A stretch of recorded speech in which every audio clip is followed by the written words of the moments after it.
on va se tutoyer. Sur Twitch et sur RCF en Lorraine. Michael Massiantonio. Dernière partie de votre émission, on va se tutoyer sur RCF en Lorraine et au www.twitch.tv/RCF en Lorraine. Toujours en direct avec Apolline Benoît-Gonin et Ethan Bojard qui sont accompagnés d'Élise Bulon et Justine Cossévar de la Lorraine en produit. Nos deux invités qui vont passer à la casserole avec un entretien autour de leur projet étudiant mis en avant par une première question d'Apolline. Alors n'ayez pas peur, on va pas vous manger. Oui. Comment est né ce projet ? Alors en fait, c'est notre projet de dernière année de licence, c'est notre projet de communication. On l'a mené tout au long de cette année, enfin de cette troisième année. Et le premier semestre a été vraiment très théorique pour le mettre en place. Et le deuxième semestre, c'était vraiment aller à la rencontre des producteurs, se lancer. On appréciait tous les trois notre région. On vient tous les trois d'un département différent. Et donc du coup, on s'est dit que ça pouvait être un beau projet, tous les trois ensemble. Et quel est votre rapport à la consommation des produits locaux ? Moi, j'essaye au maximum. Ouais. Et puis, je pense que c'est important de sensibiliser parce qu'on n'en parle pas assez. Il y a de nombreux préjugés par rapport à ça. Et je trouve que c'est important de le mettre en avant. Quelque chose à rajouter peut-être ? Oui.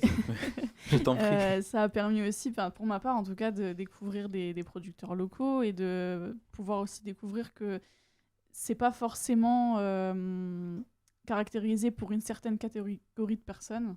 On peut tous y avoir accès et du coup, voilà, quoi, c'est vraiment une bonne découverte aussi. Oui, c'est vrai que ce qui a été hyper important, c'est qu'on a eu plein de connaissances avec ça. Ce projet nous a apporté de nombreux bénéfices, à la fois pour rencontrer les personnes, pour avoir des connaissances sur le sujet, et puis en plus pour pouvoir se dire maintenant on est en mesure de le partager avec les autres. Alors votre groupe est composé de 3 personnes. Qui est en charge de quoi exactement ? On se partage tout. Honnêtement, on se partage tout. Il n'y a personne qui est spécialiste de tel ou tel domaine ? Non, pas forcément. En fait, notre Instagram, il est divisé en 3. À chaque fois qu'on rencontre un producteur, on met en avant son profil, donc c'est un portrait, sa marque et ses produits. Donc généralement, chacun rédige un post et puis on alterne à chaque fois. Pour les producteurs, par exemple, Élise est allée voir les macarons de Boulet. Des fois, on y va à 2, des fois, on y va à 3. D'accord. Il n'y a pas d'organisation type, en tout cas. Pas spécialement. On aime bien toucher à tout. Après, il y a quand même certaines personnes qui sont plus à l'aise avec d'autres. Par exemple, pour ma part, moi, j'ai plutôt réalisé plutôt les choses un peu graphiques, même si on a partagé après. Ah oui, par rapport à ça, auparavant, oui. Je parlais aussi par rapport à ça sur la page. Mais sinon, on se partageait facilement les tâches. Ce qui était bien, c'est qu'on avait du temps offert pendant notre temps de travail en fait pour bosser dessus. Aussi. Et donc c'est vrai qu'on s'est partagé même tout ce qui était visuel. Et l'université, elle vous aide à encadrer ce projet ou pas du tout ? Au premier semestre de cette année, oui, au début donc du projet sur le plan théorique pour composer le plan de communication, tout ce qui est vraiment relié à tout ce qui est... Très théorique en fait, voilà, pour poser les bases du projet et pas partir dans tous les sens. Ouais. Mais sinon, on a vraiment été esseulés. Après, on était assez soutenus quand même, déjà par les heures qui nous étaient offertes. Oui, il y a des heures dédiées à ça aussi. Hein. Oui, c'est ça, ça c'était hyper important. Parce qu'on a pris sur notre temps personnel, mais le fait d'avoir ces moments-là, c'était aussi bien parce qu'on pouvait se retrouver tous les trois, se mettre d'accord. C'est combien d'heures déjà dédiées au projet ? J'ai peur de dire une bêtise, mais je crois que l'été, c'est soit 12, soit 24 heures. 24, je pense que c'était 24 parce qu'on avait 4 heures par semaine, je crois. Et après, le problème de notre semestre, c'est qu'il était plus court parce qu'on a eu un stage de 6 semaines. Oui, le stage de après, 3e année. Oui, c'est ça. Après, ça s'est un peu dispatché. Oui. Mais on avait quand même un professeur qui était tuteur de notre projet. Et qui suit toujours, qui like nos stories, qui regarde ce qu'on fait. Et c'est ça qui est beau. Oui, bien sûr. Ah là là. Et donc l'année dernière, il y a eu plusieurs groupes de ce même parcours qui ont obtenu le soutien de l'université comme une sorte de partenariat, si je ne me trompe pas. Est-ce que c'est votre cas ou est-ce que vous connaissez des personnes qui sont dans votre cas ? Alors non, nous on l'a pas demandé parce qu'on s'est aussi dit qu'on n'en avait pas forcément besoin. mis à part pour rembourser les frais de déplacement, mais bon, c'est aussi notre choix de l'avoir fait. Donc, mais non, on n'a pas demandé. Mm. Et comment est-ce que vous prenez contact avec les différents producteurs locaux? Ce qu'on a fait, c'est que quand on a créé notre compte Instagram, on a directement suivi plusieurs producteurs locaux de la région et de tous les départements, en tout cas de la région. Et donc, on les a contactés soit par mail, soit directement sur Instagram en message privé. Et puis après, on a posté une story pour dire, voilà, on Pour fait ce inciter. projet-là, voilà. Et puis, si vous êtes intéressés, contactez-nous. Et après, c'est plutôt les producteurs qui venaient vers nous pour nous rencontrer, quoi. Oui, c'est ça. On avait fait une petite liste de ceux avec qui on avait interagi, qui étaient intéressés. Donc, on a pu aller les voir. Et d'autres, après, sont venus nous contacter en disant qu'ils étaient intéressés par notre projet. Et vous proposez un guide du routard des producteurs locaux qui est présent sur votre page Instagram. Alors pourquoi avoir choisi Instagram? Ça, c'est un peu compliqué. Ah, on ne vous la pose pas souvent cette question. Au début, en fait, de notre projet, on voulait vraiment réaliser un site internet pour favoriser cette idée de guide du routard, pour Oui. vraiment répertorier au mieux les producteurs, leurs produits, les prix, etc. Mais que ce soit aussi, on avait choisi le format site internet pour que n'importe qui puisse y accéder, même s'il n'a pas un compte Instagram du coup. Bah justement, quel est le public visé par ce guide du routard? Et ben concrètement, on est parti en se disant bah ça va être les ménages, les parents qui n'ont pas beaucoup de temps, qui savent pas où trouver des informations. Et puis petit à petit, on s'est rendu compte que finalement, ça intéressait aussi les jeunes, parce que de nombreux jeunes nous ont aussi suivis, nous ont repartagé.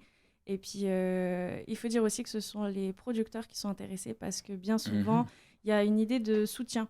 Ah ben, je vois ce que quelqu'un a fait, ben, moi Oui. aussi, je voudrais le mettre en avant, je soutiens en fait. Donc au final, Instagram est un bon compromis entre les ménages et les jeunes. Oui, On n'est pas non plus sur Facebook. Non, On n'est pas sur TikTok non plus. Non. Non. Du coup, ne pouvant Bon, bah, tant pas, mieux pour Mickaël. ne pouvant pas réaliser le site internet, pardon, on a fait Instagram parce que c'était très dynamique, c'était rapide aussi, et puis vraiment pour les interactions, c'était 100 fois plus simple. Et Instagram, c'est aussi des visuels. Et oui, parce que donc on a pu voir que vous aviez certains visuels sur votre Instagram. Donc là, on compte les photos et les graphismes, etc. Et vous avez commencé un petit peu à y répondre, mais est-ce que c'est vous qui les avez faites vous-même? Tout ce qui est les visuels, enfin les trames, on peut dire ça comme ça, oui. C'est nous, Oui, qui oui, avons... oui. c'est nous qui avons décidé, pardon. Le logo la charte aussi, graphique, etc. c'est Elise qui a fait le logo. Après chaque visuel, oui, on les a réalisés nous-mêmes, et à chaque fois, on les garde pour avoir une charte graphique cohérente. Ouais. Mais après, voilà, on demandait aux producteurs si eux, ils avaient des photos à nous proposer qui privilégiaient pour mettre en avant leurs produits, etc. Et puis même leur logo, c'est eux qui nous le donnaient, une photo d'eux aussi. Et, Parce qu'on s'est rendu compte qu'on arrivait parfois un peu en les prenant en dépourvu, en leur disant bah voilà, on fait une photo maintenant. Ah non, mais je suis pas sur mon meilleur jour, c'est pas pour maintenant. Donc du coup, bien souvent le lendemain, ils nous ont envoyé les photos donc de 5 produits qu'on met en avant, et puis la photo portrait. D'accord. Et justement, vous parlez de portraits, vous écrivez, enfin vous décrivez les producteurs, mais vous mettez aussi, enfin vous voulez mettre en avant leurs produits. Pourquoi est-ce que vous choisissez donc de faire des portraits plutôt que de faire, de faire que sur les produits? L'objectif, c'est vraiment de faire une histoire. On veut rencontrer la personne, on veut faire quelque chose de... Comment dire ça? De personnel. Vraiment, on veut créer un lien en fait avec eux, et puis c'est pour ça aussi qu'on va les rencontrer directement. On ne se limite pas à leur téléphoner ou faire un échange de mails, ça ne nous intéresse pas. Nous, on veut aller directement sur place, voir comment la personne elle travaille, ce qu'elle fait, ce qu'elle nous parle en fait, qu'elle nous dit. C'est pour ça que c'est super important. Il y en a plein qui nous racontent l'histoire du nom de leur entreprise, ou pourquoi le logo il est comme ça. Et c'est un vrai échange humain qui est hyper important. Et puis nous, après, grâce à ça, on met en valeur toute leur histoire et les produits, du coup, par le même biais. Le label Qualité Moselle, c'est quelque chose qui vous parle? Oui, bien sûr. Je pense que vous avez sûrement rencontré des producteurs qui sont labellisés Qualité Moselle. Je pense notamment aux macarons de boulet, Ouais. Oui, si mes exact. souvenirs sont bons. Oui, c'est ça. Et on parle aussi de produits alimentaires, mais il y a également les accessoires. Est-ce que c'est important pour vous de montrer différents types de produits et non pas seulement de l'alimentaire? Et c'est ce qu'on voulait faire aussi, c'était Mhm. que on voulait plusieurs départements représentés et également plusieurs producteurs, pas que l'alimentaire, parce que quand on parle de produits locaux, c'est sûr que ce qui nous vient en tête, c'est l'alimentaire. Mais on s'est aussi intéressé à tout, voilà, tous les accessoires qui pouvaient exister, et d'autres variantes quoi, des produits locaux. On voulait pas se limiter et puis on voulait mettre en avant tout ce que contenaient les produits lorrains. Et les hashtags que vous utilisez ont une certaine importance? Oui, on sait que grâce à nos cours d'infocom, c'est très important, C'est On bien a de très les bien citer. suivi. que nous avons bien suivi. Nous savons que c'est hyper important de mettre en avant. Puis ça permet aussi de faire des liens. Bien souvent, les gens... Mhm. ça augmente la visibilité. Oui, c'est ça le référencement aussi. Oui, voilà. C'est ça, exactement. Mhm. Et, Mm. donc c'était important de le mettre à chaque fois. Et est-ce que vous avez déjà été approché directement par des producteurs? Oui, c'est ça, des Oui, producteurs. Mais tout à fait. Oui, il venait.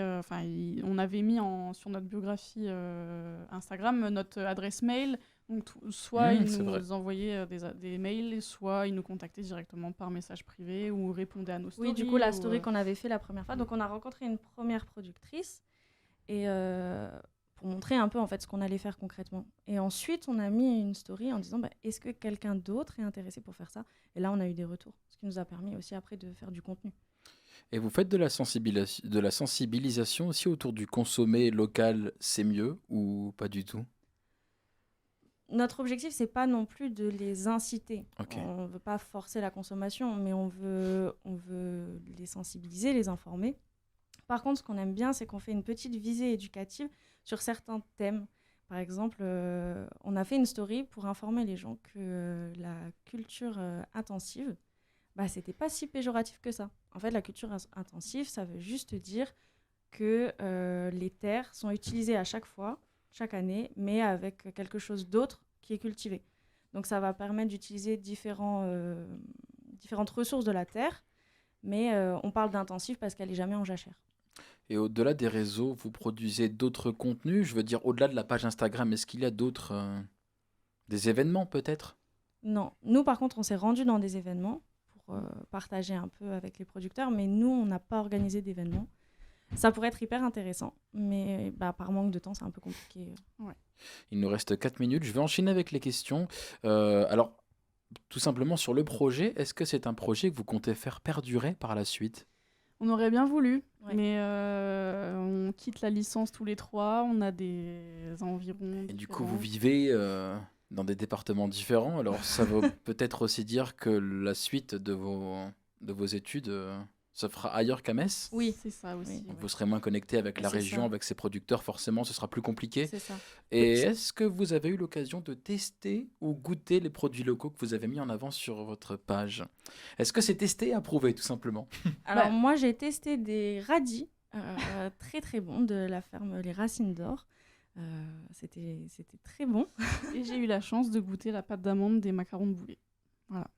Ah, alors du coup, quel est votre avis? Excellent.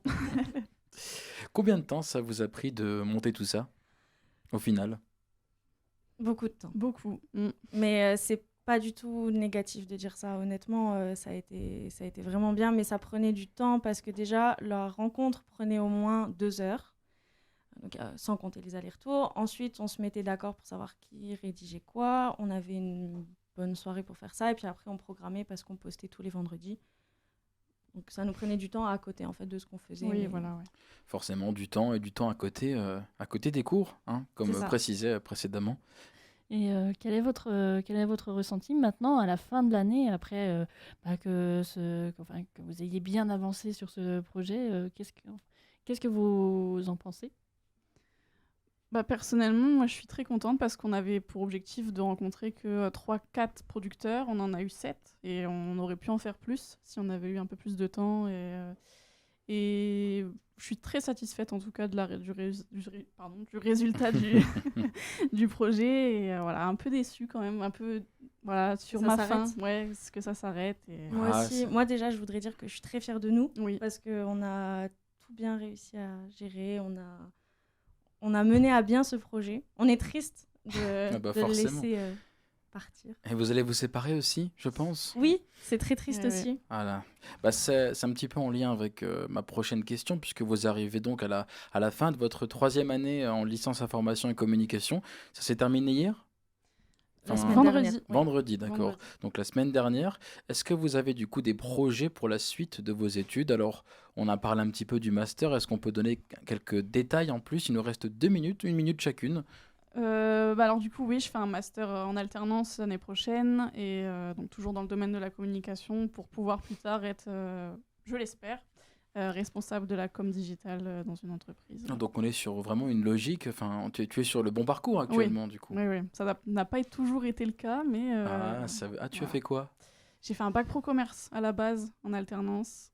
J'avais continué vers un BTS NDRC que j'ai arrêté parce que on avait un peu marre de la grande distrie.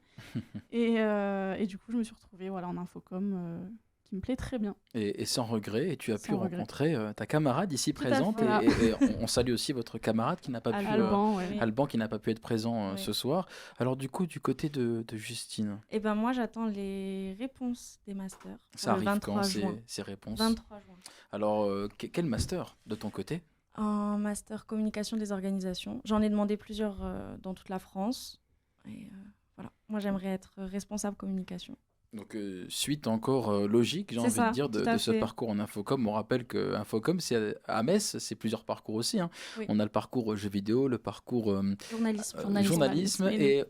Comme le- des orgas, c'est nous. Ah, il n'y a plus le parcours digital Je pense qui a que un c'est rapport avec le digital. Ah, qui a jeu peut-être numérique. fusionné, Oui, qui a avec fusionné numérique. avec le parcours jeux vidéo. Ouais, c'est Voilà, ça. qui Oui, me, oui, oui. qui me rajeunit pas. Déjà, tout change à la fac. Tout change En en 3 3 ans. ans. En 3 ans. Et on a aussi Apolline ici présente Voilà. qui nous vient d'Infocom et qui va repartir aussi quand même Oui. vers un Ouais. master, mais On dans une espère. autre branche. Un master journalisme. Oui, voilà, en journalisme. Voilà. Le meilleur de tous. Vous l'aurez certainement deviné en l'écoutant sur RCF en Lorraine. En tout cas, moi, je vous remercie. Merci à vous. Ouais.